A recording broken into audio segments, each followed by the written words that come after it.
Olá pessoal, na aula anterior a gente falou sobre Canvas, como criar a ideia de um negócio, uma startup, que a gente vai simular essa ideia da startup aqui na disciplina. E agora a gente vai falar mais sobre o produto, como a gente pode criar essa proposta de produto a partir do conceito de Minimal Viable Product, o MVP.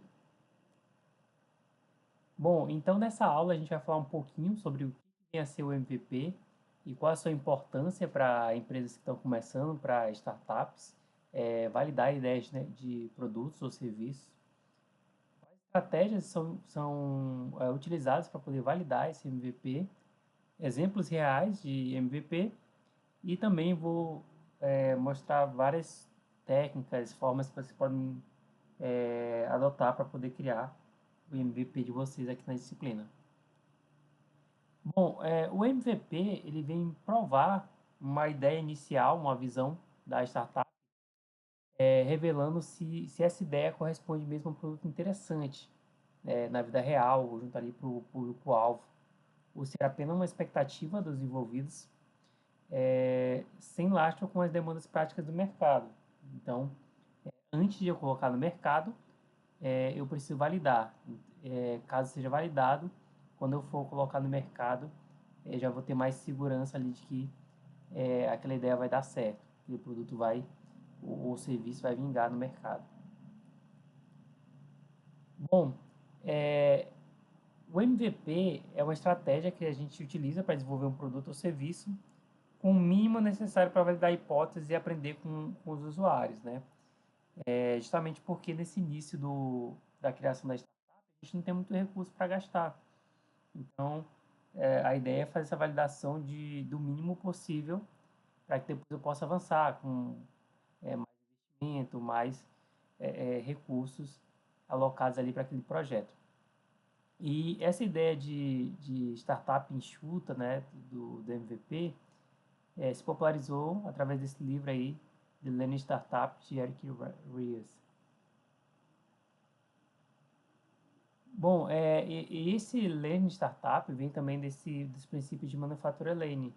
Então, foi inspirado nos métodos de fabricação desenvolvidos por fabricantes japoneses, como a Toyota, nos anos 50, e enfoca em eliminar desperdícios nessa etapa inicial e maximizar o valor que vai ser entregue para o cliente. Bom, trazendo aqui para o contexto do desenvolvimento de software, a ideia é minimizar o desperdício de recursos ao validar rapidamente a viabilidade de uma ideia ou produto e testar e obter feedback valioso do cliente com esse investimento mínimo. E também reduzir o risco de investimento em projetos que podem, às vezes, nem atender a necessidade do usuário, tá? Então, justamente a gente antecipa uma prévia para o usuário de como vai ser aquele produto e vai ter esse feedback se o usuário possui interesse, se ele consumiria ou não, dentre outras sugestões de melhorias que ele possa vir a fornecer. Então, ele foca na entrega contínua de valor aos usuários, identificar quais são os requisitos mínimos que é necessário para lançar essa ideia inicial de produto ou serviço, definir métricas para avaliar o sucesso ou fracasso desse MVP, tenta gerar ali o time to market, né, o tempo para mercado, lançamento do produto mais imediato e com menor nível de incertezas. Bom, então vamos supor que você quer criar um sistema inovador, mas não tem certeza se o usuário vão consumir ou não, se vai ter sucesso. Então não vale você começar a investir ali dinheiro, tempo naquele projeto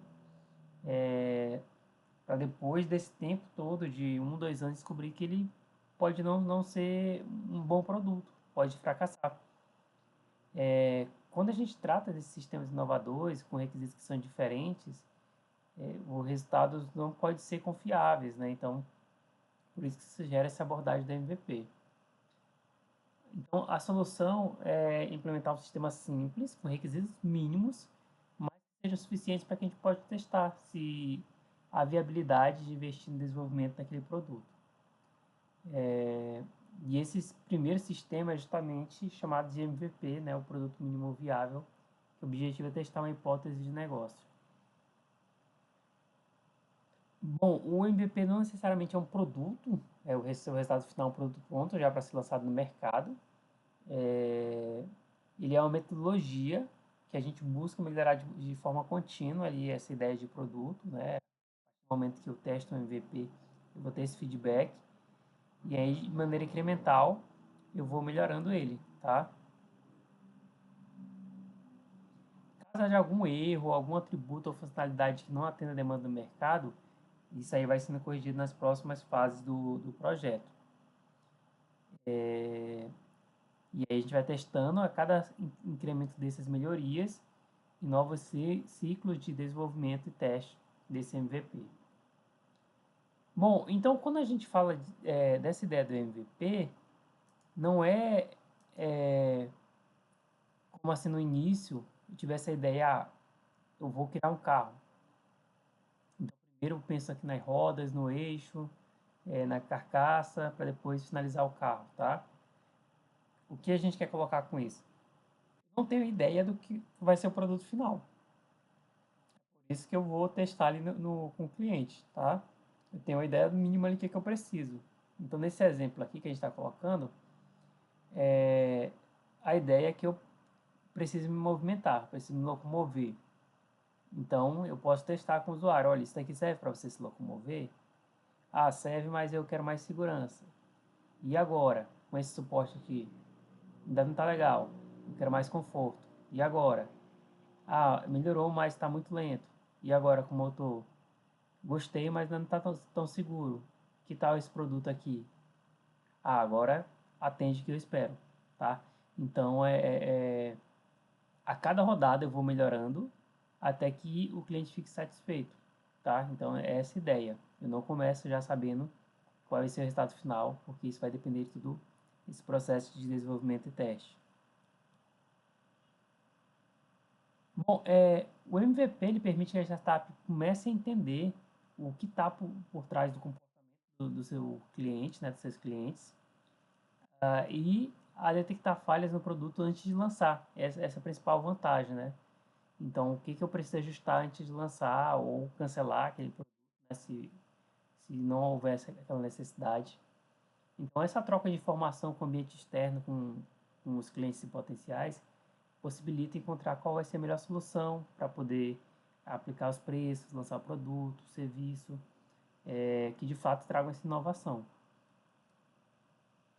Bom, essa abordagem para construir e validar MVP consiste em 3 passos, onde eu vou construir, medir e aprender, tá? Eu tenho uma ideia, eu construo o MVP, eu coleto dados ali sobre a avaliação desse MVP e vou refinando a minha ideia. Então, construo o MVP, faço a medição do feedback do usuário, que ele me dá como retorno, aprendo para refinar a minha ideia, tá? Então, há uma grande valorização aqui do aprendizado, tá? Eu valido o que eu aprendi através dessas rodadas. Justamente o método Lean Startup. Bom, então esse aprendizado, ele resulta em 3 decisões.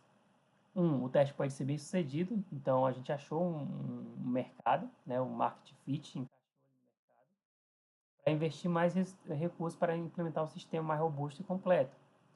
Ou 2, ainda são necessários mais testes que o MVP, a gente tem que alterar requisitos, a interface, o mercado-alvo e repetir aquele ciclo. Ou o terceiro cenário é a falha do MVP, depois de várias tentativas a gente chega à conclusão de que não vale a pena investir naquele produto, né? Ou a gente tem que tentar um novo mercado, pode cancelar aquele empreendimento. Bom, e eu preciso, para poder tomar essas decisões, utilizar algumas métricas quando for avaliar o MVP. Tem algumas métricas de vaidade, né, que são meio que enganosas, tá? Não refletem a saúde real do negócio. Não uma estratégia eficaz, por exemplo, o número de page views no site de comércio eletrônico. Não necessariamente a pessoa entrar ali no site, visualizar vai converter em venda. Então, a gente tem muita visualização, mas quantas dessas se converte em venda? Então, é uma métrica aí mais de vaidade. E aí eu tenho já métricas que são acionáveis, né, que facilitam decisão estratégica e melhoria.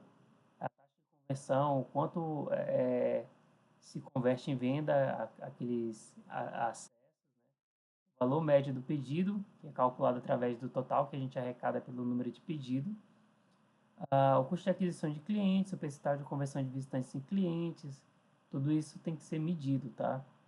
Então, por que, que as pessoas estão acessando o site e não estão tomando decisão de comprar? O que, que eu preciso adotar como estratégia para poder fazer essa conversão de visitante em cliente? Tem métricas de funil, como por exemplo, o número de visitantes do sistema, que é de aquisição, de ativação, que é o número de contas que foram criadas, de retenção, clientes que criaram a conta e depois acessaram, né? Às vezes o cliente só cria a conta, não acessa mais.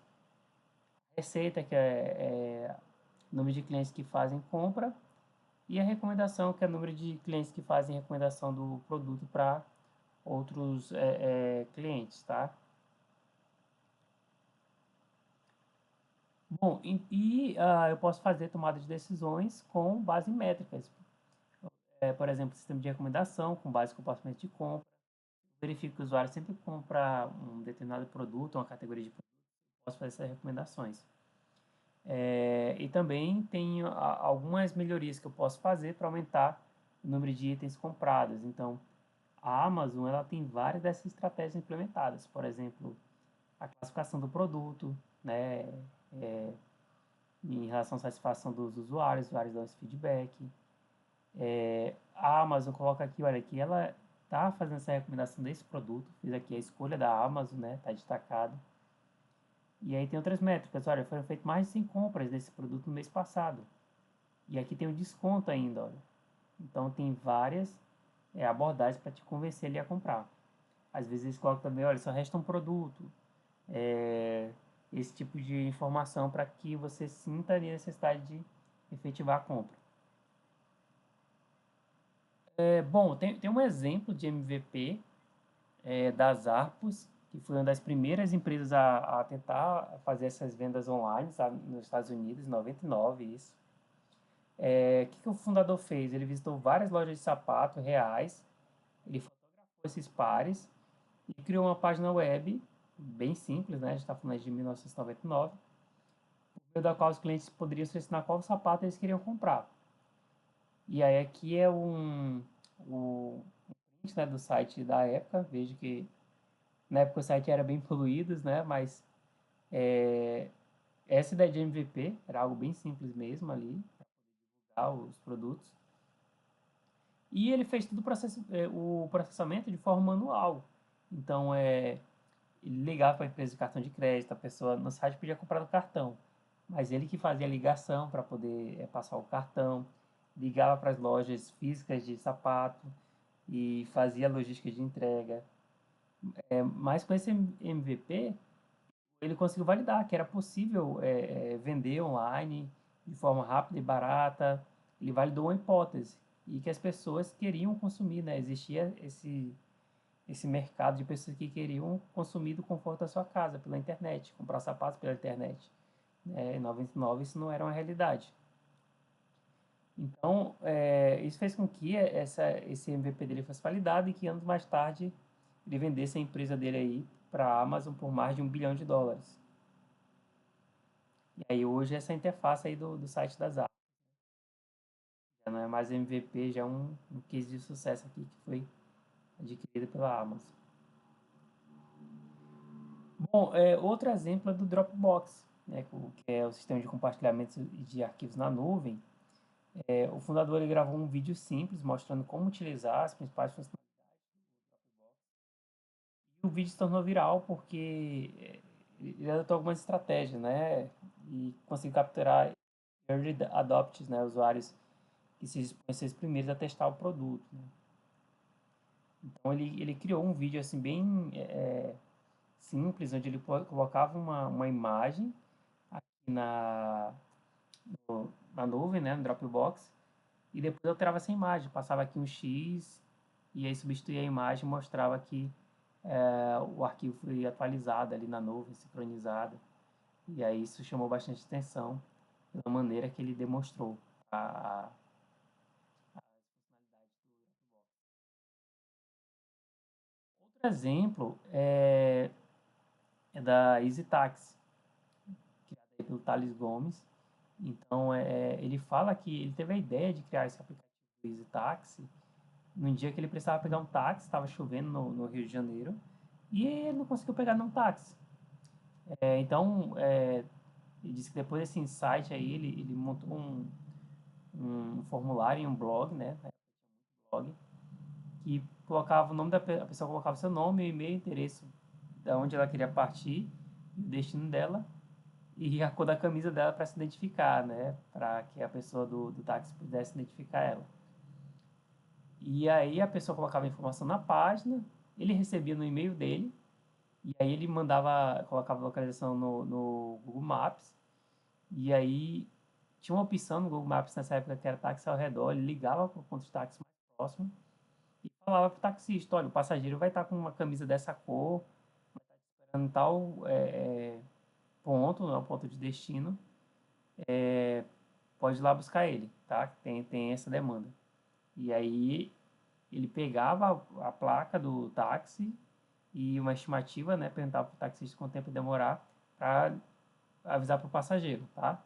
Então, isso tudo foi o MVP do Easy Taxi.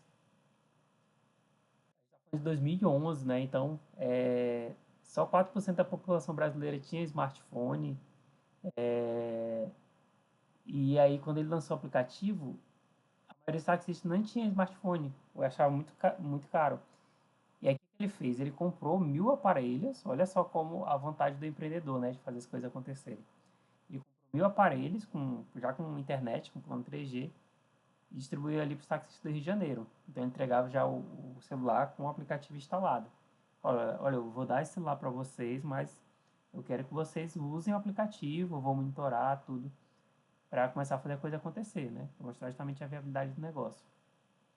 E hoje a EasyTax está em vários países do mundo, tá? Aqui mostra no mapa onde é utilizado o aplicativo do EasyTax em todo o planeta. Bom, aqui algumas dúvidas sobre o MVP. MVP não são exclusivos de startups, podem ser usados por qualquer empresa, qualquer organização que tenha incerteza em relação ao lançamento de um produto ou de um serviço. Justamente porque envolve pouco custo de criar e lançar esse MVP, né? Criar e testar, desculpa, MVP, ao invés de eu lançar um produto que o custo é bem mais alto e eu posso não ser um produto adequado para o mercado. Por isso, independente do tamanho, as organizações têm riscos de incerteza e podem utilizar o MVP para sair dessa situação. Mas quando não devo usar o MVP, a gente não usa quando tem um mercado que é mais estável, conhecido, né? Não vou ali inovar tanto. Em sistemas críticos como o inteiramente paciente, que envolve risco de vida, isso não é indicado, né? Utilizar MVP nesse tipo de situação. Bom, e qual a diferença entre MVP e prototipação? Prototipação, né, da engenharia de software que a gente viu na de IHC, é utilizado para licitar e validar requisitos. Mas protótipos não necessariamente são sistemas mínimos, né? Eu quero validar os requisitos, eu coloco ali um sistema mais completo, pode ter diversas funcionalidades. Então, protótipos não necessariamente são implementados para testar a viabilidade junto aos usuários finais, né? E protótipo não é produto, tá? Não é essa ideia de produto, como o MVP. Bom, o MVP é um produto de baixa fidelidade, de baixa qualidade? Bom, depende do que eu quero testar, né? O que eu quero validar. Então tem que ter ali uma qualidade mínima para levar para teste, mas sem perder muito tempo ou gastar muito com isso, tá? Tem que ter um balance aí. Por exemplo, se eu estou falando de um software, o código de MVP não precisa ser otimizado. Ele tem que entender o mínimo necessário ali para aquele ciclo de medição, de avaliação com o cliente. E aí, agora a gente vai falar um pouquinho como construir o MVP. O livro lá do Lean Startup, ele não define como construir o primeiro MVP de uma empresa. Então, quando a gente vai trabalhar com MVP, se isso não estiver claro, né, o que eu vou construir, eu posso fazer um protótipo antes, tá? Eu posso juntar várias técnicas aí, como a prototipagem. E aí, tem uma técnica para construir MVP, que é o Design Sprint, que eu posso testar e validar novos produtos por meio de protótipos. O Design Sprint, ele trabalha com o conceito de time box. Lembra lá da aula de Scrum que a gente teve na passada? Bom, então, ele trabalha com essa ideia de que em 5 dias, cada dia eu faço alguma coisa. O objetivo é descobrir uma primeira solução para um problema rapidamente, tá? Então, no dia 1, eu mapeio e identifico um problema. No dia 2, eu reúno quais são as ideias dos envolvidos, aí vou discutir as possibilidades. No dia 3, vou decidir qual é a melhor opção entre as ideias. No dia 4, vou construir um protótipo o mais próximo possível do que foi pensado e apresentar esse protótipo para o usuário para testar e coletar feedback. Nesse processo, eu preciso de uma equipe multidisciplinar, que tem ali várias expertises, né? Então, como marketing, venda, logística, tomada de decisão, desenvolvedores, designs, depende de cada projeto. Então, aqui, exemplo, no primeiro dia, a gente vai delimitar qual é o problema que a gente quer resolver, ou seja, vai ter uma convergência ali, as pessoas vão chegar no acordo de que é prioritário a resolver. No segundo dia, vai ter alternativa de proposta para ser discutidas, ou seja, vai haver uma divergência, vai ter discussões sobre as ideias. No terceiro dia, vai ter uma solução que vai ser a vencedora dentre as alternativas, vai convergir novamente. E no quarto dia, a gente vai ter um protótipo, seja uma página HTML ou um código, sem código, né, sem funcionalidade, só para validar a parte da interface. No último dia, a gente vai testar o protótipo com 5 clientes reais, usando sistemas de sessões individuais. Bom, então, o ciclo ele é um ciclo de convergência e divergência, né? Eu compreendo o problema, chego no consenso em relação ao problema, vou discutir ideias, né? Vou colocar ideias para debater, vou debater a divergência, vou decidir, vou convergir de novo qual a melhor solução, criar um protótipo e validar. Bom, e outra estratégia é o Canvas MVP. É um quadro visual que vai auxiliar a definir a estratégia do MVP através de 7 blocos. Bloco 1, qual a proposta do MVP, quais são as hipóteses de negócio que eu quero testar, quais métricas que eu vou utilizar para poder testar essa hipótese, se ela foi válida ou não, quem são as pessoas de jornadas e suas jornadas, funcionalidades do MVP, o custo associado e o cronograma. Então, vou colocar aqui, olha, a minha proposta de MVP é um sistema que vai atender essas pessoas, vocês viram pessoas lá na disciplina de HC, que possuem essa jornada de compra, essa jornada de consumo. O MVP vai ter essas funcionalidades para atender essas pessoas. O resultado esperado vai ser esse. As métricas que eu vou usar para validar a hipótese de negócio vão ser essas. E o custo e o cronograma do MVP vai estar descrito aqui.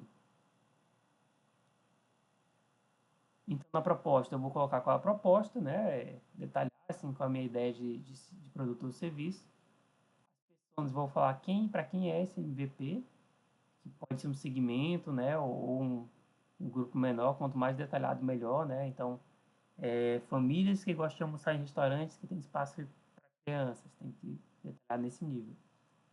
Quais jornadas são atendidas ou melhoradas com este MVP? Eu quero que os pais possam comer enquanto as crianças estão brincando, né, no ambiente seguro. Então, é uma possível jornada. E a funcionalidade é o que a gente vai ser construído em relação ao MVP. Quais ações vão ser simplificadas ou melhoradas nesse MVP. Bom, o resultado esperado, o que a gente quer de aprendizado na rodada desse MVP, desse teste. Métricas, como a gente vai medir esses resultados que a gente vai validar com o cliente. Qual o custo e a data prevista para entregar o MVP e quanto tempo a gente vai usar para coletar e analisar os dados para a gente poder pivotar aquela ideia de produto.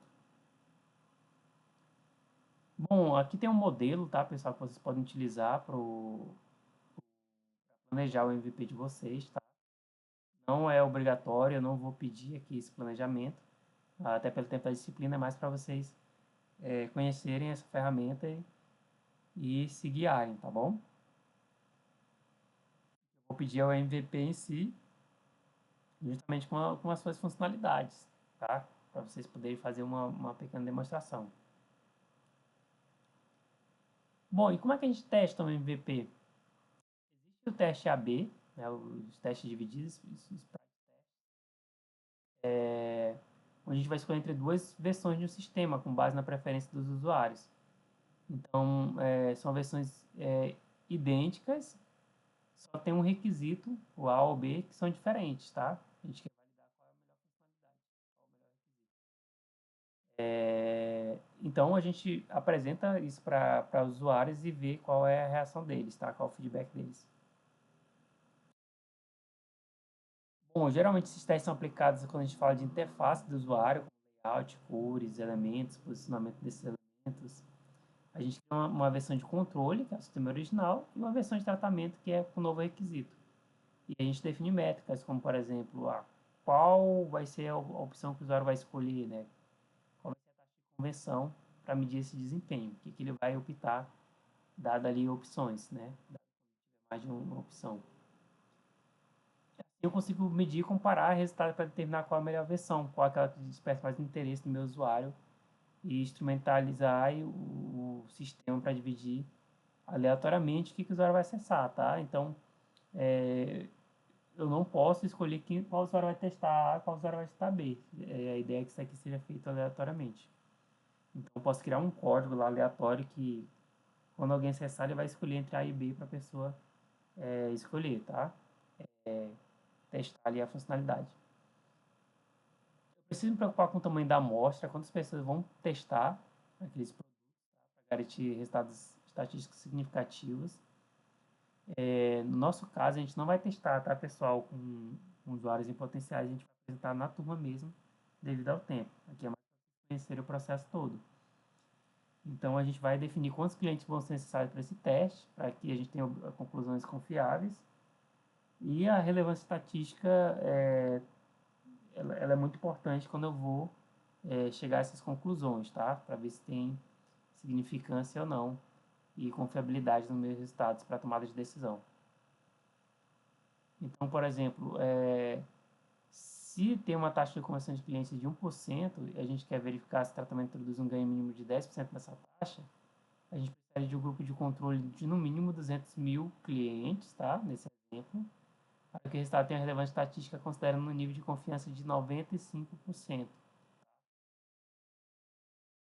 Então, vamos supor um site após 200 mil acessos, a versão B teve maior taxa de conversão, as pessoas escolheram mais ele, pelo menos 10%, a gente pode ter 95% de certeza estatística de que esse ganho é causado pelo tratamento, né? As pessoas, de fato, preferem o B. Caso contrário, né, a gente não vai ter ali dados suficientes para poder chegar nessa conclusão, né? Bom, e aí tem aqui um exemplo de código aleatório que eu posso colocar entre uma versão e outra, né? De maneira aleatória, eu vou colocar aqui um math handle para escolher uma versão ou outra, né? Se for um número nesse intervalo, vai ser essa versão A, senão vai ser uma versão B. E aí eu preparo aqui o meu teste, né? Vamos supor que seja aqui uma landing page, né? Uma página aqui para me poder testar. Eu vou apresentar esse produto no mercado e aí eu quero capturar clientes em potenciais que podem ser cobaias ou não na próxima validação. E aí eu tenho que fazer várias hipóteses aqui de como esse produto vai ser usado. Eu tenho que considerar qual vai ser o perfil do meu usuário em potencial que eu vou almejar fazer esse teste, tá, pessoal? E aí a gente viu tudo aquilo lá sobre persona, cliente real, ou sobre o cliente real, né? O cliente ideal, cliente real e a persona, tá bom?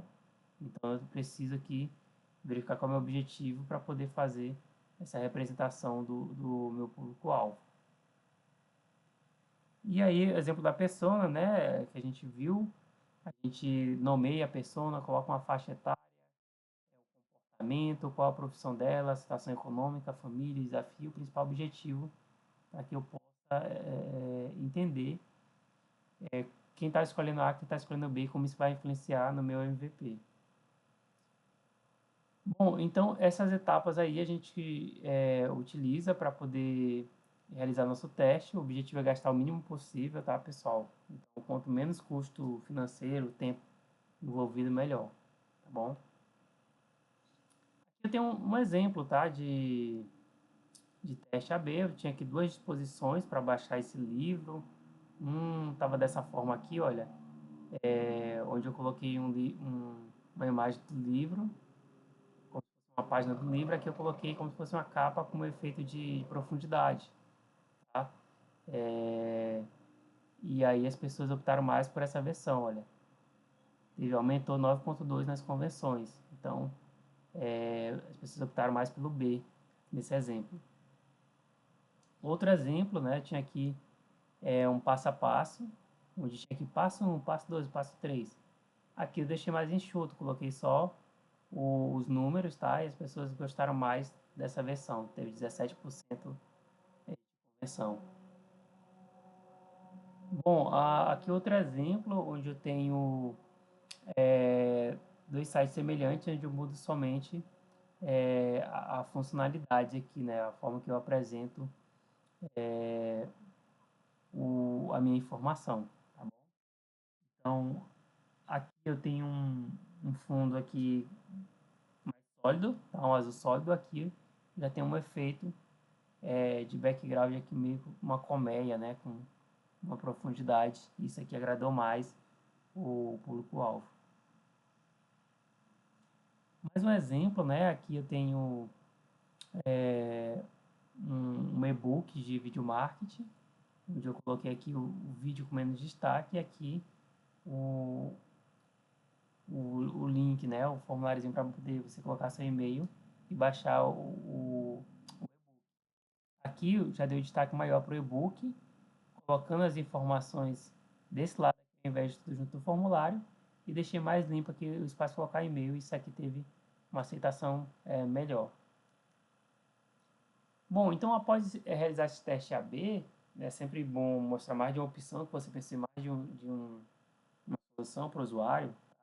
Então, no caso da disciplina, que a gente tem um tempo curto, né? A gente vai utilizar uma opção, mas na real a gente sempre é bom colocar mais de uma opção, e o feedback vai ser de base para essa melhoria contínua até que a gente tenha certeza de que é viável implementar aquele MVP e a gente pode lançar ele no mercado, tá?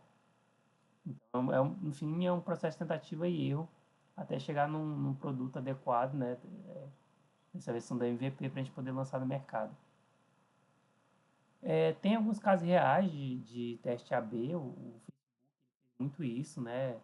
Inicialmente foi uma rede social lançada dentro da Universidade de Harvard, e aí nesse período ele foi testando, colocando para uso, fazendo alterações até que fosse validado ele pudesse ampliar o público, tá? Que é uma primeira versão do Facebook, como era usado lá na universidade. Lá eles têm aqueles livros, né, que mostram os alunos, então ele meio que resolveu fazer isso online, né, o Facebook, né, online. Bom, e até hoje os engenheiros utilizam essa abordagem, né, eles não liberam imediatamente, né, um lançamento, eles usam esse teste AB, onde eles pegam alguns usuários para poder testar de forma aleatória as funcionalidades. E é isso aí, eles vão pegando esse feedback até que eles tenham certeza de que vai efetivar aquela funcionalidade. Então, até no site deles, né, às vezes colocam, olha, aqui tem um teste AB, se você quiser participar, pode participar. É possível encontrar essa possibilidade de você apoiar como testador dessas redes. Netflix também trabalha essas funcionalidades como teste AB, ele coloca lá por um período de tempo as funcionalidades e vê qual mais converte, né, os usuários aceitam. e se os experimentos falharem, eles removem do sistema. Então, tinha, por exemplo, a funcionalidade que mostrava em qual país as séries eram mais assistidas. Então, essa aqui tá no topo lá na Alemanha, isso aqui no Brasil. E aí, caso as pessoas não gostem dessa funcionalidade, eles vão removendo ou mantendo se a pessoa, se os usuários gostarem. E também da Microsoft também utiliza, né, esse tipo de teste AB. Então, eles fazem muito experimento aqui, diz que em 2013 tinha mais de 200 experimentos acontecendo diariamente na Microsoft como um todo. E essa ideia do Bing também acelerou bastante a receita. Eles viram que estava dando certo esse tipo de experimento, né, para o lançamento deles. Então, aqui o Bing tinha essa interface aqui com o logo da Microsoft e aí eles vão mudando, né? Depois colocaram aqui a logo mais centralizada, mais próximo do buscador. O iPhone, ele só tinha algumas funções básicas, né, na sua primeira versão, como copiar e colar, tinha que fazer download do iTunes para poder ativar. O objetivo era justamente validar essas funcionalidades, lançar o mais rápido possível ali no mercado e gerar ansiedade para as próximas versões, né, que vem sempre com nova funcionalidade. Então, são só alguns exemplos, tá, pessoal, de como as grandes fazem aqui, a Microsoft, né, utiliza esse tipo de teste, tá? E, por fim, eu queria mostrar que quando a gente vai desenvolver o MVP, a gente pode utilizar um processo, como a gente vê na disciplina de análise de projeto, como, por exemplo, o Scrum. Então, quando o time for fazer as funcionalidades do Scrum, a funcionalidade do MVP pode utilizar o Scrum no seu gerenciamento ágil da equipe, tá? Então, posso colocar as funcionalidades do MVP como Use Stories, história do usuário, fazer sprint review para poder justamente pegar sugestões de melhoria do MVP e aí fazer um novo ciclo de interação. E aí é bem parecido, né, com aquele ciclo do Scrum. Analisa a situação atual, avança rumo ao objetivo, analisa e valida os resultados e faça ajustes e melhorias baseado no que aprendi e volto no início e começa um novo ciclo de melhoria até que o cliente esteja satisfeito com o que está sendo apresentado para ele. Bom, pessoal, é isso, tá? Mostrei aí o que é um MVP, qual é a sua finalidade, como eu posso construir um MVP em termos de ferramentas, de técnicas e como eu posso testar. Aqui a gente não vai fazer um teste na disciplina, que a gente não vai ter tempo hábil, mas eu quero que vocês desenvolvam aí o MVP da empresa de vocês, tá? Do produto. Bem simples mesmo, mais para que a gente possa visualizar e validar essa ideia que vocês estão trazendo com a startup de vocês, tá bom? É isso, pessoal. Muito obrigado.